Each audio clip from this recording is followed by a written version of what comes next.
Good evening everyone. I hope हमने कल जहाँ तक के टॉपिक्स डिस्कस किए थे वो आप लोगों ने फिर से पढ़ के देखे होंगे और उससे अब आप अगर हम पिछले कॉन्सेप्ट्स का कुछ यूज करते हैं तो आई होप आप उससे रिलेट कर पाएंगे। तो आज का लेक्चर शुरू करते हैं। स्क्रीन विजिबल है? ठीक है। तो ये जो थर्ड लेक्चर है दिस विल बी अबाउट, अब यहाँ से जो रियल नंबर्स के जो कॉन्सेप्ट्स हैं वो थोड़ा शुरू हो जाएंगे। सेट थ्योरी से पहले हम डिस्कस कर चुके हैं, लेकिन सेट थ्योरी के ही एक दो कॉन्सेप्ट से हम इसको कंटिन्यू करेंगे ताकि आप पिछले कॉन्सेप्ट से रिलेट कर पाए। तो फिलहाल मैं इसको एज सच टॉपिक इसका डिक्लेयर नहीं कर रही हूँ।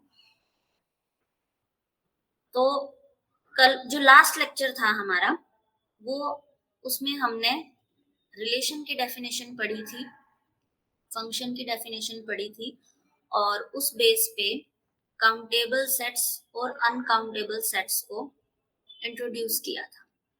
और अगर हम काउंटेबल सेट्स की बात करें तो ऐसे सेट जिसमें या तो फाइनाइट नंबर ऑफ एलिमेंट्स होते हैं या फिर वो सेट ऑफ नेचुरल नंबर के साथ इक्विपोटेंट होते हैं, तो उन सेट को काउंटेबल सेट कहा जाता है।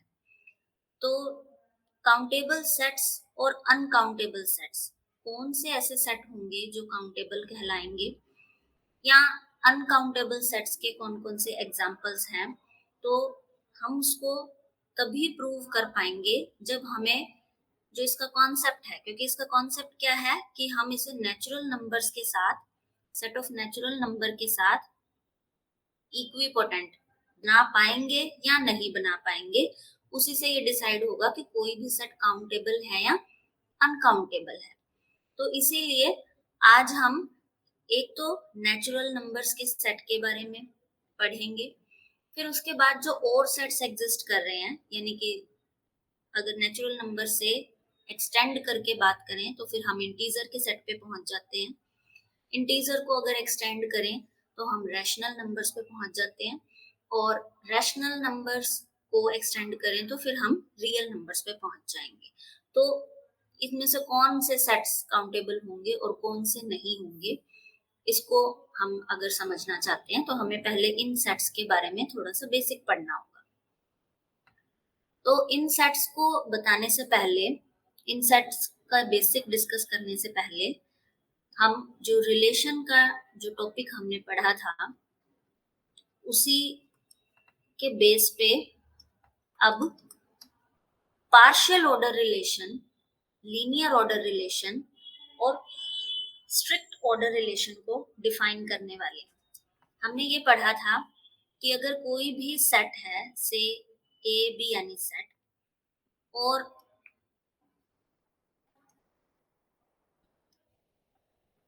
लेट ए बी यानी सेट, और अगर हम इसके कोई दो एलिमेंट्स ले लें ए और बी जो कि ए में बिलोंग कर रहे हैं, तो फिर एक ऐसी रिलेशन अगर हम इस पर डिफाइन कर पाते हैं जो कि इन दोनों एलिमेंट्स को रिलेट कर रहे हैं, तो ए जो है वो बी के साथ रिलेटेड हो भी सकता है और हो सकता है कि ए बी के साथ रिलेटेड ना भी हो, क्योंकि फिर वो जो रिलेटेड अगर नहीं है तो उसको हम रो बार से डिनोट करते हैं। तो इसीलिए अब आप, वो डिपेंड करता है कि रिलेशन का आपने लॉजिक क्या लिया। ए और बी उस लॉजिक को सेटिस्फाई कर भी सकते हैं और नहीं भी कर सकते। तो इसी बेस पे जो रिलेशन है वो तीन तरह की रिलेशन होती हैं। एक तो है पार्शियल ऑर्डर रिलेशन, उसके बाद हम बोल सकते हैं स्ट्रिक्ट ऑर्डर रिलेशन, या मैं सेकेंड नंबर पे लिखती हूँ टोटल ऑर्डर रिलेशन या लीनियर ऑर्डर रिलेशन। तो दो नाम है, लीनियर ऑर्डर रिलेशन या फिर आप इसको बोल सकते हैं टोटल ऑर्डर रिलेशन। और जो थर्ड टाइप आ जाएगा वो होगा स्ट्रिक्ट ऑर्डर रिलेशन का। तो अब हमें जो हमने सिंपल एक रिलेशन पढ़ी थी, वो रिलेशन कब पार्शियल ऑर्डर होगी, कब लीनियर ऑर्डर रिलेशन कहलाएगी और कब स्ट्रिक्ट ऑर्डर रिलेशन कहलाएगी, इस डिफरेंस को समझना है, इस लॉजिक को समझना है। तो सबसे पहले हम पार्शियल ऑर्डर रिलेशन के बारे में डिस्कस करते हैं। तो जो ये पार्शियल ऑर्डर रिलेशन है, वो एक ऐसी रिलेशन है जो कि रिफ्लेक्सिव भी है, रिफ्लेक्सिव भी है, एंटीसिमेट्रिक है और ट्रांजिटिव है। अगर आप कल वाले लेक्चर को रिकॉल करेंगे तो उसके अंदर हमने इक्विवेलेंस रिलेशन का कॉन्सेप्ट पढ़ा था और वो जो रिलेशन थी वो रिफ्लेक्सिव थी, सिमेट्रिक थी और ट्रांजिटिव थी। लेकिन आज हम अब उसमें जो एक हमने चौथी प्रॉपर्टी पढ़ी थी एंटीसिमेट्रिक की, उसको यूज करते हुए डिफाइन कर रहे हैं partial order relation. A relation which is reflexive, antisymmetric and transitive, तो उस रिलेशन को क्या बोला जाएगा, पार्शियल ऑर्डर रिलेशन बोला जाएगा। फॉर एग्जाम्पल, जैसे कि अगर हम एक सेट ऑफ नेचुरल नंबर्स लें तो उसके अंदर कुछ इस टाइप के एलिमेंट्स होते हैं 1 2 3 4 एंड सो ऑन, ठीक है। और इस पे मान लीजिए मैं जो रिलेशन है वो लेना चाह रही हूँ A is a divisor of B, A is divisor of B, तो इसको हम किस तरह से समझेंगे, A is divisor of B। तो देखिए, अगर आप सबसे पहले आप चेक कीजिए क्या इसके अंदर रिफ्लेक्सिव प्रॉपर्टी सेटिस्फाई होती है। तो रिफ्लेक्सिव प्रॉपर्टी का क्या मतलब होता है कि हर एलिमेंट खुद से रिलेटेड होगा।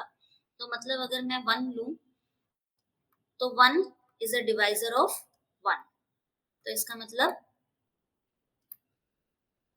रिफ्लेक्सिव प्रॉपर्टी सेटिस्फाई होगी। और ये तो मैंने अभी 1 लिया है, this will be possible for all A belonging to N। तो हर A रिलेटेड होगा खुद से, A is related to A because A is a divisor of A। फिर सेकेंड अगर हम चेक करें एंटीसिमेट्रिक, तो एंटीसिमेट्रिक में कल हमने क्या पढ़ा था कि अकॉर्डिंग टू एंटीसिमेट्रिक प्रॉपर्टी, अगर A रिलेटेड है B से और B रिलेटेड है A से, then A is equals to B। तो अभी जो अपना लॉजिक है अगर वो अप्लाई करें तो उसके अकॉर्डिंग क्या हो जाएगा, यहाँ पे आप कोई भी नंबर लेके देख लीजिए। जैसे अगर 2 है, 2 इज अ डिवाइजर ऑफ, 2 किस किस को डिवाइड करता है, तो 2 किस किस से रिलेटेड हो सकता है। मान लीजिए मैंने लिया 2 इज अ डिवाइजर ऑफ 4, लेकिन उस केस में 4 is not a divisor of 2। तो जब भी ये रिलेशन दोनों सेटिस्फाई होंगी, वो तभी सेटिस्फाई होंगी कि अगर 2 को हम 2 के साथ ही रिलेट करें, मतलब उसके अंदर A is equals to B हो जाएगा। जब ऐसा कभी भी नहीं होगा कि ए बी का भी डिवाइजर हो और बी ए का भी डिवाइजर हो और ए और बी दोनों आपस में इक्वल ना हो। तो इसका मतलब ए और बी को इक्वल होना ही पड़ेगा और यही इसकी दूसरी प्रॉपर्टी है, यानी कि एंटीसिमेट्री। और ट्रांजिटिव की अगर बात करें तो ट्रांजिटिव का क्या मतलब होता है कि if A is a divisor of B and B is a divisor of C, then A is a divisor of C। तो आप इसको भी अच्छे से समझ सकते हैं। जैसे फॉर एग्जाम्पल हम ले लेते हैं 2 is a divisor of 4, 4 is a divisor of 6, then oh sorry 4 is a divisor of 6 नहीं, 4 is a divisor of 12। आपको ऐसे ही एलिमेंट्स रिलेट हो सकते हैं जो कि एक दूसरे की डिवाइजर हो। 4 is related to 12 क्योंकि 4 is a divisor of 12। Then ultimately you can say that 2 is a divisor of 12। तो इसका मतलब ट्रांजिटिव प्रॉपर्टी भी यहाँ पे होल्ड हो रही है। तो ऐसी जो रिलेशन होती है उसको हम पार्शियल ऑर्डर रिलेशन बोलते हैं, उसको हम पार्शियल ऑर्डर रिलेशन बोलते हैं। और इसको हम रिप्रेजेंट कैसे करते हैं, this n is equipped with a partial order relation, तो इसलिए n के साथ हम इस रिलेशन को लेस देन इक्वल टू के सिंबल से रिप्रेजेंट करते हैं। तो तो जैसे ही हम ये लिखेंगे तो this implies that n is equipped with a partial order relation. n is equipped with a partial order relation. इसको जस्ट हमने डिनोट किया है लेस देन इक्वल टू से। इसका मतलब ये नहीं है कि जो भी हमने सेट के एलिमेंट्स लिए हैं कि 1 is less than equal to 2 या 2 is less than equal to 3, this is not so. हमें जस्ट हमने इसको लेस देन इक्वल टू से डिनोट किया और लेस देन इक्वल टू किसी भी रिलेशन को डिनोट कर रहा है। जैसे कि इस कॉन्सेप्ट के अंदर वो रिलेशन क्या थी कि दो एलिमेंट्स तभी रिलेटेड होंगे जब एक एलिमेंट दूसरे का डिवाइजर है। तो इसीलिए इस तरह से हमने यहाँ पे एक पार्शियल ऑर्डर रिलेशन को डिफाइन किया।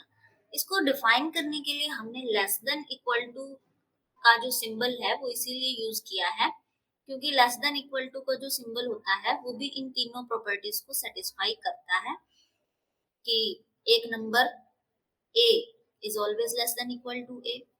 If a is less than equal to b, then b is less than. If a is less than equal to b and b is less than equal to a, this implies a is equals to b.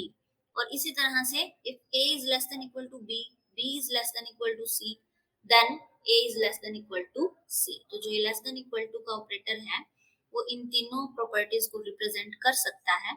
इसलिए इन तीनों properties को satisfy करने वाले किसी भी partial order relation को हम less than equal to के सिंबल से डिनोट करते हैं। तो यहाँ पे ये रही पार्शियल ऑर्डर रिलेशन की डेफिनेशन। अब हम अगर सेकंड पे चलें तो सेकंड हमने मेंशन किया है लीनियर ऑर्डर रिलेशन और टोटल ऑर्डर रिलेशन। अभी इसके अंदर क्या था कि अगर a रिलेटेड है b से या b रिलेटेड है a से तो a और b दोनों बराबर हो जाएंगे, ठीक है। लेकिन जब हम इसको स्ट्रिक्ट ऑर्डर रिलेशन में लीनियर ऑर्डर रिलेशन का मतलब क्या होगा, इसमें लीनियर ऑर्डर का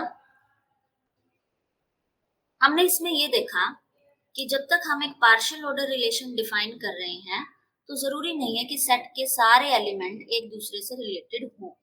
जैसे अगर मैं 1 और 2 की बात करूं तो 1 is a divisor of 2 but 2 is not a divisor of 3, 3 is not a divisor of 4। तो इसका मतलब ये जो सेट था और इस पे जो हमने रिलेशन डिफाइन की है वो रिलेशन जरूरी नहीं है कि सारे एलिमेंट्स को रिलेट करे। तो इसका मतलब जब इसमें कुछ एलिमेंट्स कंपेरेबल नहीं है, we can't say a is less than equal to b और b is less than equal to c। इसमें से बहुत से पेयर ऐसे होंगे जहां पे ना तो 2 3 का डिवाइजर है और ना ही 3 2 का डिवाइजर है। तो इसका मतलब इस रिलेशन के थ्रू वो दोनों एलिमेंट्स रिलेट ही नहीं किए जा सकते। तो इसका मतलब उन दोनों एलिमेंट्स को कंपेयर ही नहीं किया जा सकता। तो जब एक रिलेशन के थ्रू हम सभी एलिमेंट्स को कंपेयर नहीं कर सकते तो उसको बोला जाता है पार्शियल ऑर्डर रिलेशन, क्योंकि ये पार्शियली जो ये रिलेशन है ये पार्शियली बिहेव कर रही है। कुछ एलिमेंट्स को रिलेट कर पा रही है लेकिन कुछ एलिमेंट्स को रिलेट नहीं कर पा रही। जबकि अगर ऐसा पॉसिबल हो, अगर जो हमने रिलेशन डिफाइन की है वो ऐसी है कि उसके अंदर सभी एलिमेंट्स के लिए अगर मैं पूरे सेट के कोई भी 2 एलिमेंट्स उठाऊं, जैसे अगर n के अंदर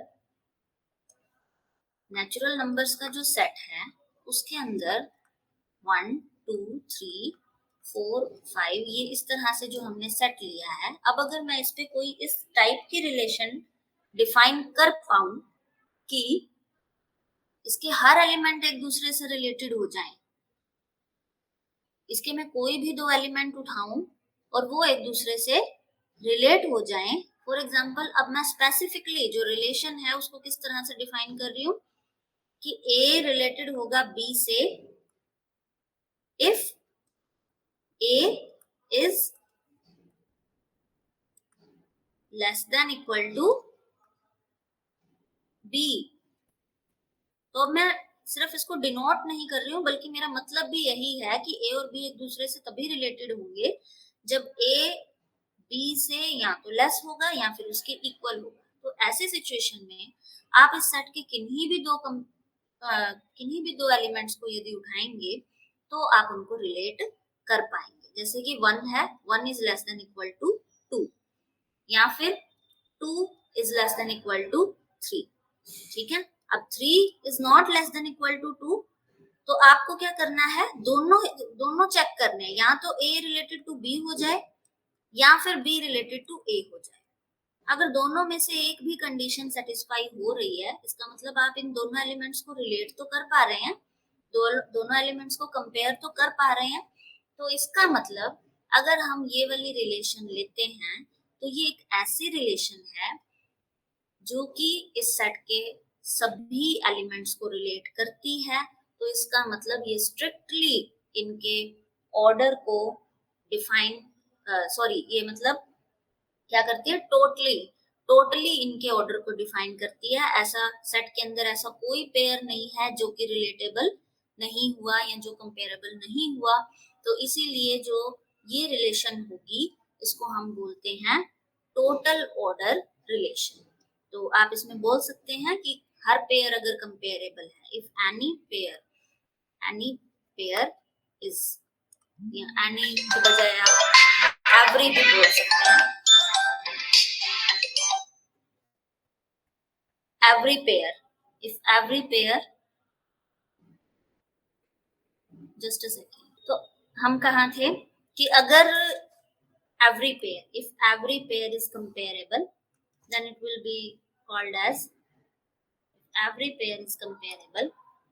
तो इसका मतलब उस जो रिलेशन है वो टोटली ऑर्डर को एक्सप्लेन कर रही है, then it is said to be total order relation। Total order relation या फिर आप उसको लीनियर ऑर्डर रिलेशन भी बोल सकते हैं। नाउ थर्ड जो कॉन्सेप्ट है वो है स्ट्रिक्ट ऑर्डर का। स्ट्रिक्ट ऑर्डर का क्या मतलब है कि रिलेशन इस तरह से होना चाहिए, यहाँ पे ऊपर हमने बोल दिया कि या तो लेस देन हो सकता है या फिर इक्वल हो सकता है। तो फिर इसमें जो है वो रिलेशन एग्जैक्ट पता नहीं लग रहा, स्ट्रिक्टली हम कुछ भी नहीं बता सकते कि A B से लेस है या फिर इक्वल है। तो जो स्ट्रिक्ट ऑर्डर रिलेशन होगा उसके अंदर या तो इसमें आप लेस देन इक्वल टू की बजाय आप जो सिंबल है वो इस तरह से यूज करोगे कि या तो A लेस देन B होगा या फिर इक्वल टू B होगा और या फिर B लेस देन A होगा। मतलब जो इनके बीच की रिलेशन है वो स्ट्रिक्टली डिफाइन होगी। इसके अंदर ऐसा नहीं है कि दोनों एलिमेंट बराबर नहीं हो सकते। कहने का मतलब या तो लेस होगा या इक्वल होगा। A is less than B, A is equal to B और B is less than A। सभी एलिमेंट्स जो भी एलिमेंट्स कंपेरेबल हैं उसके अंदर रिलेशन जो है वो स्ट्रिक्टली डिफाइन। तो इस तरह से हमने ये 3 रिलेशंस पढ़े जो कल रिलेशन की डेफिनेशन आप लोगों को बताई गई थी, उसके बेस पे ही हमने partial order relation, total order relation और स्ट्रिक्ट ऑर्डर रिलेशन को पढ़ा है। तो यहाँ तक आपको कोई डाउट? यहाँ तक सभी को समझ आ रहा है, कनेक्ट कर पा रहे हैं सभी? ओके, तो अब हम आगे बढ़ते हैं। अब हम इसमें नेक्स्ट लेते हैं, नेचुरल नंबर्स के कॉन्सेप्ट पे आ जाते हैं, क्योंकि काउंटेबल सेट जो हमें पढ़ने हैं उसके लिए नेचुरल नंबर्स के साथ जो मैपिंग है वो एग्जिस्ट करनी चाहिए, और वो कर रही है या नहीं कर रही उस बेस पे वो डिसाइड होगा। तो अब हम धीरे धीरे उन सभी सेट्स को पढ़ेंगे जिनके बारे में हम चेक करना चाहते हैं कि वो काउंटेबल है या नहीं। तो बिल्कुल जो शुरुआत होगी वो नेचुरल नंबर्स के साथ होगी, और नेचुरल नंबर्स में हमें सभी को पता है कि इस टाइप के एलिमेंट आते हैं। तो नेचुरल नंबर्स पे दो सबसे बेसिक रिजल्ट होल्ड होते हैं। एक तो है principle of mathematical induction, principle of mathematical induction. ये नेचुरल नंबर्स की प्रॉपर्टी के कारण ही हम इसको यूज कर पाते हैं। तो अगर मैं इसको थोड़ा सा एक्सप्लेन करने की कोशिश करूं, तो देखिए नेचुरल नंबर्स का जो सेट है उस पे भी हम इस बात को इसी तरह से समझ सकते हैं कि अगर मान लीजिए 1 बिलोंग कर रहा है नेचुरल नंबर के अंदर, ठीक है, और कोई k बिलोंग कर रहा है नेचुरल नंबर के अंदर, ठीक है, तो k प्लस 1 को भी नेचुरल नंबर के अंदर, जो k प्लस 1 है वो भी नेचुरल नंबर के अंदर जाएगा, ठीक है। इसी वजह से अगर 1 से शुरुआत हुई है, 1 बिलोंग कर रहा है नेचुरल नंबर में, और आपने नेक्स्ट एलिमेंट मान लिया कि 2 बिलोंग कर रहा है नेचुरल नंबर में, by using principle of mathematical induction अगर आप 2 में 1 जोड़ देंगे तो 3 भी नेचुरल नंबर में बिलोंग करेगा। इसी तरह से अगर अब 1 तो पहले से ही बिलोंग कर रहा है, अगर आपने मान लिया कि 3 बिलोंग कर रहा है नेचुरल नंबर के अंदर, तो by using principle of mathematical induction 3 plus 1 यानी कि 4 भी नेचुरल नंबर में बिलोंग करेगा। तो ये जो प्रिंसिपल ऑफ मैथमेटिकल इंडक्शन है, इसका सबसे जो बेसिक रिजल्ट है जो है वो नेचुरल नंबर से, हम इस पे नेचुरल नंबर्स पे अप्लाई करके इसको समझ सकते हैं। फिर जो सेकंड प्रॉपर्टी हम कहेंगे वो है वेल ऑर्डरिंग प्रॉपर्टी। और वेल ऑर्डरिंग प्रॉपर्टी क्या प्रॉपर्टी होती है? अकॉर्डिंग टू दिस प्रॉपर्टी, अगर आप नेचुरल नंबर्स का कोई भी सबसेट लेते हैं तो उसका एक ऐसा एलिमेंट जरूर एग्जिस्ट करेगा जो कि सबसे छोटा होगा, ठीक है। यहाँ इसको आप इस तरह से बोल सकते हो कि एवरी नॉन एम्प्टी सबसेट, आप अगर नेचुरल नंबर्स का कोई भी नॉन एम्प्टी सबसेट ले रहे हो, every non empty subset of n has a least element, has a least element. तो फिलहाल इसके प्रूफ में अभी हम नहीं जा रहे हैं। ये प्रॉपर्टी आप हमेशा ध्यान रखेंगे कि हर non empty subset, natural number का अगर कोई भी नॉन एम्प्टी सबसेट है तो उसका एक लीस्ट एलिमेंट होता है। और इस स्टेटमेंट को वैसे हम काफी अच्छे से रिलेट कर सकते हैं कि अगर आप इसका कोई भी सबसेट लोगे, से आपने 2 4 6 लिया, तो अब इसके अंदर भी 2 एग्जिस्ट कर रहा है और 2 इसका लीस्ट एलिमेंट है। लेकिन इसकी जो इम्पोर्टेंस है वो तब बढ़ जाती है जब आप एक तरह से, क्योंकि यहाँ तो आप इसमें फाइनाइट सबसेट की बात कर रहे हो और फाइनाइट में तो हम हमेशा ही least element easily find out कर सकते हैं, लेकिन क्योंकि नेचुरल नंबर एक इनफाइनाइट सेट है, तो अगर मैं इसका एक बड़े से बड़ा सबसेट भी कंसीडर करना चाहूं तो नेचुरल नंबर इटसेल्फ ये सेट खुद भी तो खुद का सबसेट होगा। तो इसका मतलब इसका जो सबसे बड़ा सबसेट है उसके अंदर 1 2 3 एंड सो ऑन इस तरह के एलिमेंट्स आएंगे। तो वैसे तो मैं ये नहीं क्लेम कर सकती हूँ कि आगे कितने एलिमेंट आने वाले हैं, क्योंकि ये पूरा एक इनफाइनाइट सेट है। लेकिन जो इसकी ये प्रॉपर्टी है वेल ऑर्डरिंग प्रॉपर्टी, इसके अकॉर्डिंग मैं ये क्लेम कर सकती हूँ कि इसका सबसे छोटा कोई ना कोई एलिमेंट एग्जिस्ट करता है। और इसका जो सबसे छोटा एलिमेंट होता है, जो नेचुरल नंबर की शुरुआत होती है, वो 1 से ही होती है। तो इनफाइनाइट सबसेट का भी, क्योंकि ये खुद खुद का सबसेट है, इनफाइनाइट सबसेट का भी एक लीस्ट एलिमेंट यहाँ पे एग्जिस्ट कर रहा है। तो this is well ordering property of natural numbers. तो प्रिंसिपल ऑफ मैथमेटिकल इंडक्शन को हम पहले भी क्लास में डिस्कस कर चुके हैं, तो इसीलिए मैं उसको फिर से डिस्कस नहीं करूंगी। जस्ट मैं एक एक्सरसाइज आपको दे रही हूँ जो कि आप थोड़ा इसको करके देखेंगे ताकि आप उसको फिर से रिकॉल कर पाए कि for each n greater than equal to 2 n+1 factorial is greater than 2 raised to the power n। तो आपको ये रिजल्ट है आप प्रिंसिपल ऑफ मैथमेटिकल इंडक्शन की हेल्प से क्लेम कर सकते हैं। तो इसको आप लोग ट्राई करके देखेंगे। तो अभी नेचुरल नंबर्स पे हम यही इतना ही देखते हैं। और इसके बाद अगर हम देखें तो नेक्स्ट जो एक्सटेंडेड सेट आएगा वो आएगा इंटीजर्स का, क्योंकि जो अगर एक छोटी क्लास के हिसाब से भी हम समझें तो नेचुरल नंबर ने एक पॉजिटिव एस्टिमेट दिया हमें कि 1 क्वांटिटी ऐड हो जाए, 2 क्वांटिटी ऐड हो जाए, उसमें फिर से और क्वांटिटीज ऐड हो जाए तो वो 3 हो जाएंगी, और ऐड हो जाए तो 4 हो जाएंगी। तो ये एक पॉजिटिव जो रिस्पॉन्स है उसको शो कर रहा है। लेकिन हमें पता है कि जितनी भी हमारे डेली लाइफ सिचुएशंस हैं उसके अंदर पॉजिटिविटी के साथ साथ नेगेटिविटी भी एग्जिस्ट करती है, और कभी कभी जो इफेक्ट है वो न्यूट्रल रहता है, यानी कि जीरो रहता है, ना तो उसमें कुछ ना कुछ इंक्रीज आता है और ना ही उसमें कुछ डिक्रीज आता है। तो इसीलिए जितना पॉजिटिव नंबर्स हमारे लिए इम्पोर्टेंट है उतना ही उसको किसी भी चीज में डिक्रीज को शो करना भी उतना ही सिग्निफिकेंट होता है हमारे लिए।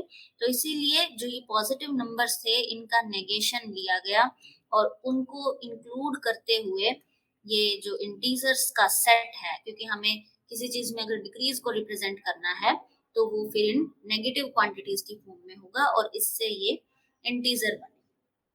तो इंटीजर पे भी अगर आप देखें तो जैसे अब इसमें एडिशन का ऑपरेशन आप डिफाइन कर पाएंगे, एडिशन का ऑपरेशन आप डिफाइन कर पाएंगे कि 1 + 2 करेंगे तो 3 आएगा, और इसी तरह से 3 + 1 करेंगे तो 4 आएगा। एडिशन का ऑपरेशन इसमें डिफाइन होता है, और साथ साथ एडिशन का इनवर्स यानी कि नेगेशन भी इसके अंदर, नेगेशन का मतलब होता है कि किसी भी नंबर का आपने नेगेशन कर दिया, लेकिन एडिशन का इनवर्स जो बनेगा वो होगा सब्ट्रैक्शन।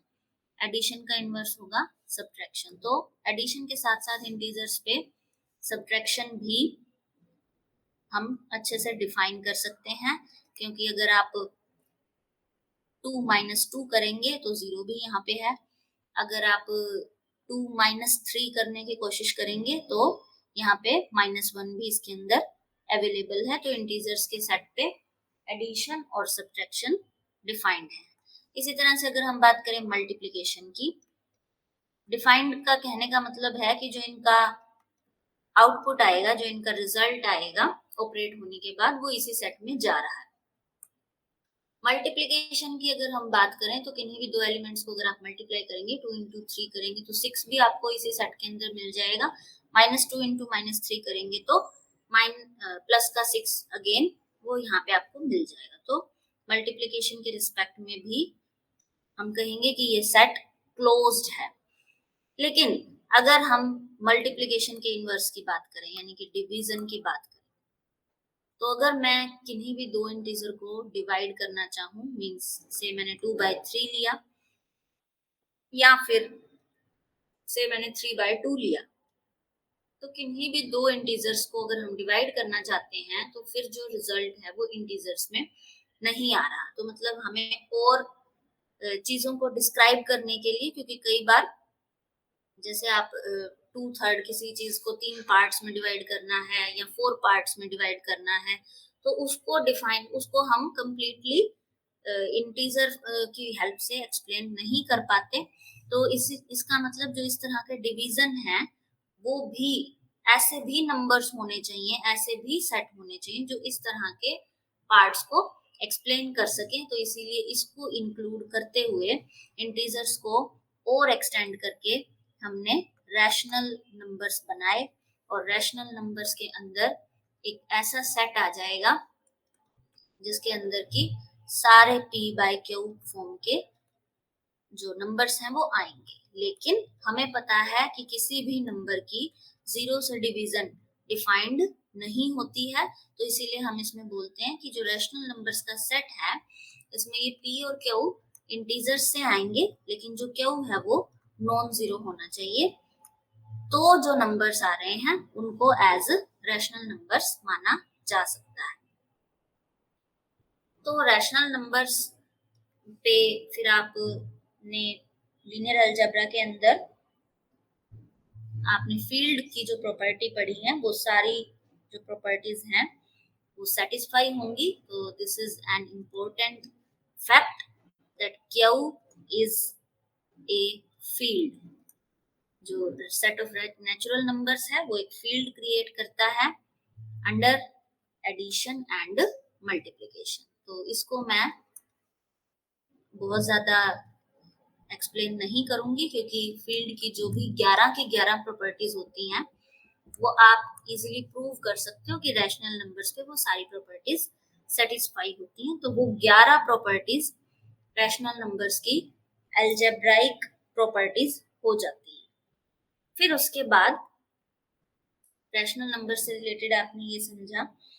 अब उसके बाद है ऑर्डर प्रॉपर्टीज कि रैशनल नंबर के ऊपर किस तरह की जो रिलेशन है वो सेटिस्फाई होगी।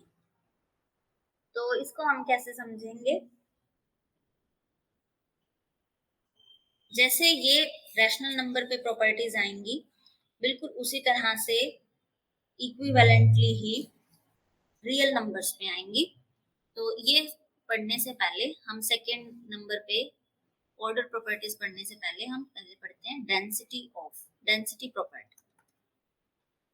Property of Q. जैसा कि आपको इसके नाम से पता चल रहा है डेंसिटी का मतलब होगा डेंस। तो क्यू जो है वो इतना डेंस है, इतना कि आप इमेजिन भी नहीं कर सकते कि उसके अंदर कितने नंबर्स हैं। क्योंकि जो नेचुरल नंबर्स का सेट था या जो इंटीजर का सेट था उसमें आप काफी एलिमेंट्स जो है वो लगातार बता पाते हो कि 1 के बाद 2 आ रहा है, 2 के बाद 3, 3 के बाद 4 and I am sure about it. अगर जैसे नेचुरल नंबर्स का मैंने सेट लिया है तो I am sure about it कि 1 के बाद 2 ही आएगा, 1 और 2 के बीच में और कुछ भी नहीं हो सकता। लेकिन अगर मैं क्यू की बात करूं, सेट ऑफ रैशनल नंबर्स की बात करूं, तो ये इतना डेंस सेट है, इसके अंदर इतने सारे एलिमेंट्स हैं कि मैं कभी भी इसके 2 एलिमेंट्स लगातार लिख ही नहीं पाऊंगी कि अगर एक एलिमेंट ये है तो उससे नेक्स्ट एलिमेंट क्या होगा। I can't even imagine and you also can not imagine. और इसको हम कैसे क्लेम करेंगे, कैसे हम इस बात को इस कंक्लूजन पे पहुंचेंगे? तो इसके लिए हम छोटा सा प्रूफ करेंगे। हमने कोई 2 रैशनल नंबर्स माने, let x and y belongs to q। तो अगर सबसे पहले मैं ये मानती हूं कि ये जो 2 नंबर्स हैं इनके बीच में कम से कम एक रैशनल नंबर तो होगा ही। तो लेट मी कंसीडर कि x और y के बीच में कोई एक नंबर हो सकता है। x और y रैशनल्स हैं और इनके बीच में कोई एक नंबर हो सकता है। तो अब ये नंबर कैसा होगा मैं ये जानना चाहती हूँ। ठीक है, तो इसके लिए क्या करेंगे, हम शुरुआत करेंगे x और y इस तरह से लिए हैं और x और y के बीच में हम कोई नंबर लेना चाह रहे हैं। तो जो मैंने फिलहाल रिप्रेजेंटेशन ली है इसके अकॉर्डिंग जो x है वो छोटा है y से, और तभी मैंने इन दोनों के बीच में एक नंबर लिया है। अब x अगर छोटा है y से तो फिर मैं इसमें जो इसकी फील्ड की प्रॉपर्टीज हैं उसके बेस पर लिख सकती हूँ कि अगर x लेस देन y है तो x प्लस वाई भी लेस होगा y प्लस वाई से। तो आई थिंक ये वैसे फील्ड की प्रॉपर्टीज में नहीं आएगा, ये इसकी ऑर्डर प्रॉपर्टीज के अकॉर्डिंग ही आएगा। तो वो अभी हमने एक बार बीच में स्किप किया है, बट हम इस कॉन्सेप्ट को समझ सकते हैं कि अगर x लेस देन y है तो इसका मतलब x दोनों तरफ अगर मैं y ऐड कर दूं और y एक रैशनल नंबर है तो x प्लस वाई जो है वो लेस होगा y प्लस वाई से। और इसके अकॉर्डिंग अगर मैं फिर इसे सॉल्व करूं तो x plus y is less than 2y। अब अगर मैं दोनों तरफ हाफ से मल्टीप्लाई करा दूं तो ये कुछ इस टाइप का बन जाएगा और इस तरह से मेरे पास रिजल्ट आएगा half of x plus y is less than y। ठीक है, तो यहां से मुझे ये पता चला कि ये कोई नंबर है जो कि y से छोटा है। मैं एक ऐसा नंबर देखना चाह रही हूँ जो कि y से छोटा भी हो लेकिन x से बड़ा भी हो। तो अभी मुझे ये पता लगा है कि ये जो नंबर है वो y से छोटा है। अब अगर मैं फिर से इसमें कुछ कंक्लूजन निकालना चाहूँ, x लेस देन y था। अब अगर मैं दोनों तरफ इसमें x ऐड कर दूं तो ये बन जाएगा कुछ इस तरह से 2x is less than x plus y and we can say x is less than 1 by 2 x plus y। तो इससे मैंने कंक्लूड किया कि ये जो नंबर है यही वो नंबर है जो कि x से छोटा है और y से बड़ा है। तो इसका मतलब ये जो r है, इस r की वैल्यू क्या है? 1 by 2 x plus y। मैंने x और y दो रैशनल नंबर लिए थे और उन दो रैशनल नंबर्स के बीच में एक और नंबर आ गया और ये जो नंबर है, क्योंकि x एक रैशनल नंबर है, y एक रैशनल नंबर है, तो और इसको मैंने 1 by 2 से मल्टीप्लाई किया, तो जो इसकी आउटपुट होगी यानी ये जो नंबर है ये भी एक रैशनल नंबर होगा। आप इसकी अलजेब्राइक प्रॉपर्टीज को, फील्ड वाली प्रॉपर्टीज को यूज करके इसको क्लेम कर सकते हैं। तो इसका मतलब मैंने जो दो रैशनल नंबर उठाए थे उनके बीच में एक रैशनल नंबर एग्जिस्ट कर गया।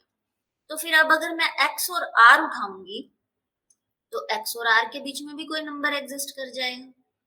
तो शुरू में जो हमने x और y लिए उनके बीच में r एग्जिस्ट कर रहा है, फिर x और r के बीच में कोई नंबर एग्जिस्ट कर जाएगा, से s ले लिया, फिर x और s के बीच में भी कोई रैशनल नंबर एग्जिस्ट कर जाएगा, से t ले लिया, फिर x और t के बीच में भी कोई रैशनल नंबर एग्जिस्ट कर जाएगा, u हो गया। तो इसका मतलब मैं ये तो क्लेम कर ही नहीं पा रही कि x के बाद जस्ट नेक्स्ट नंबर कौन सा है, क्योंकि ये जो नंबर्स हैं वो x के पास आते जा रहे हैं। तो x के जस्ट बाद कौन सा नंबर है ये मैं किसी भी हालत में एक्सप्लेन नहीं कर पा रही हूँ।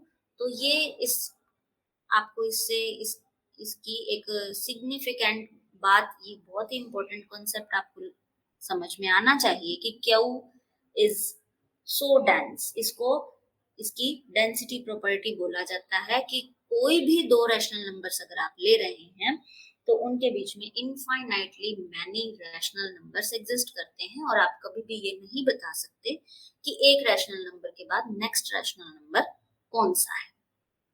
तो ये इसकी प्रॉपर्टी रहेगी। तो अब इसके बाद बात कर लेते हैं एक लास्ट प्रॉपर्टी। यहां तक सभी को समझ में आ रहा है?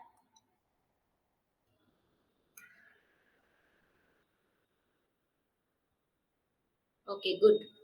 तो अब हम इसका जो लास्ट कॉन्सेप्ट है, हालांकि हमने इसमें काफी कुछ इसमें यूज किया, लेकिन अब हम इसको एक फाइनल फॉर्म दे देंगे कि रैशनल नंबर्स में कौन कौन सी प्रॉपर्टी सेटिस्फाई होती हैं। फील्ड प्रॉपर्टी सेटिस्फाई होती है, दूसरा डेंसिटी प्रॉपर्टी है और तीसरी है अब ऑर्डर प्रॉपर्टी।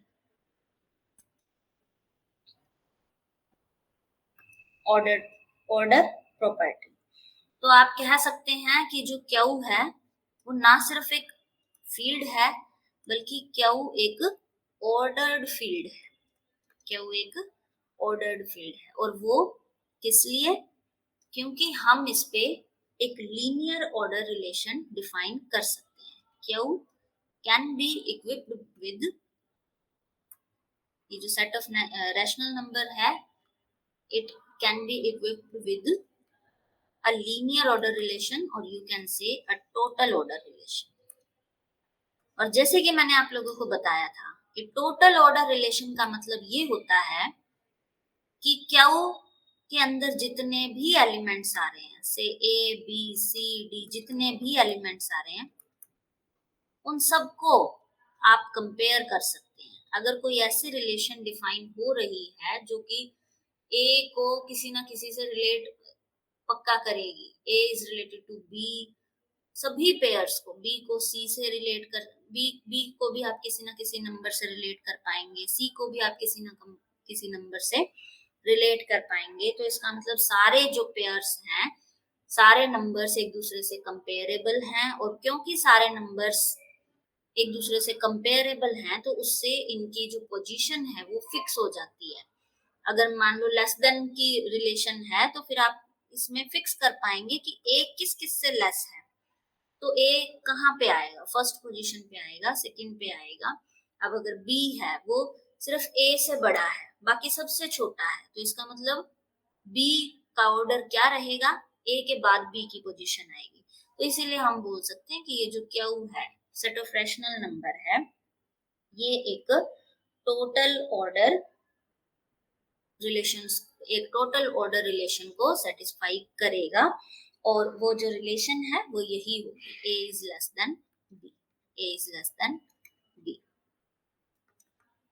ठीक है, और इसी के बेस पे आप इसके जो ये कॉन्सेप्ट्स हैं वो समझ सकते हैं। और वो प्रॉपर्टीज फिर क्या क्या हो जाती हैं कि अगर रिलेशन आपने ये ली है तो इसका मतलब, अब लेस देन की अगर आप रिलेशन ले रहे हो तो इसके अंदर या तो ए लेस देन बी होगा या फिर बी लेस देन ए होगा। ठीक है, तो आप इसको कंपेयर कर पाएंगे, किन्हीं भी दो एलिमेंट्स को कंपेयर कर पाएंगे। और इसी तरह से थर्ड केस पॉसिबल क्या है कि ए और बी दोनों बराबर हो सकते हैं। तो स्ट्रिक्ट इसको हम बोल रहे हैं कि यहाँ पे इन तीनों में से कोई एक ही कंडीशन सेटिस्फाई होगी और हर एलिमेंट को आपस में कंपेयर किया जा सके। जो इसकी दूसरी प्रॉपर्टी ये रहेगी कि अगर a लेस देन b है और b लेस देन c है तो इसका मतलब a लेस देन c होगा, क्योंकि हमें पता है कि जो ये टोटल ऑर्डर रिलेशन है वो ट्रांजिटिव होती है, तो इसीलिए ट्रांजिटिव के हिसाब से इसमें ये कॉन्सेप्ट आ जाएगा। फिर उसके बाद आप ये भी क्लेम कर सकते हो कि अगर a लेस देन b है तो a प्लस सी भी लेस होगा b प्लस सी से। एंड लास्ट आप लिख सकते हैं कि अगर a लेस देन b है और 0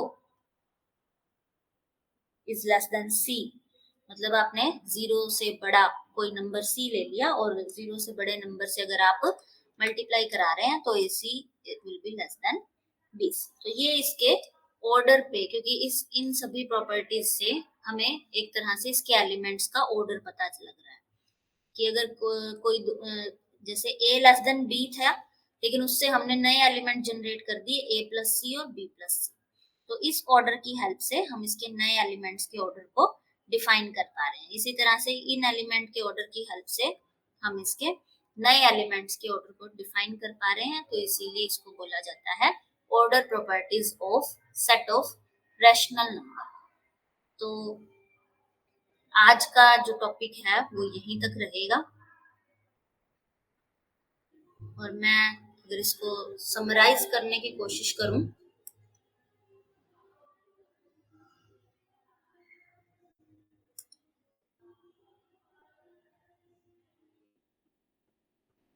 तो कल के टॉपिक को कंटिन्यू करते हुए, क्योंकि काउंटेबल सेट्स हैं या अनकाउंटेबल सेट हैं उसको अगर हम समझना चाहते हैं तो हमें ये सारे सेट्स समझने पड़ेंगे, नेचुरल नंबर भी, इंटीजर भी और फील्ड भी, sorry natural number, integer, rational number और उसके बाद रियल नंबर्स के बारे में भी हम डिस्कस करेंगे। और इन सेट्स पे कौन कौन सी प्रॉपर्टीज सेटिस्फाई होती हैं उस उसको भी हमने समझा रिलेशन की हेल्प से, पार्शियल ऑर्डर रिलेशन की हेल्प से और स्ट्रिक्ट ऑर्डर रिलेशन की हेल्प से। नेचुरल नंबर में एक सबसे छोटा एलिमेंट एग्जिस्ट कर रहा था, ठीक है, वो उसकी प्रॉपर्टी थी। फिर इंटीजर्स के बारे में हमने पढ़ा और रैशनल नंबर्स ना सिर्फ एक फील्ड बनाते हैं बल्कि ऑर्डर फील्ड बनाते हैं। तो हमने इस तरह से इन तीनों सेट्स के बारे में पढ़ा और कल इसी को एक्सटेंड करते हुए हम रियल नंबर्स के बारे में और ज्यादा डिटेल में पढ़ेंगे। तो आई होप आप लोग रिलेट कर पाए होंगे आज वाले लेक्चर से।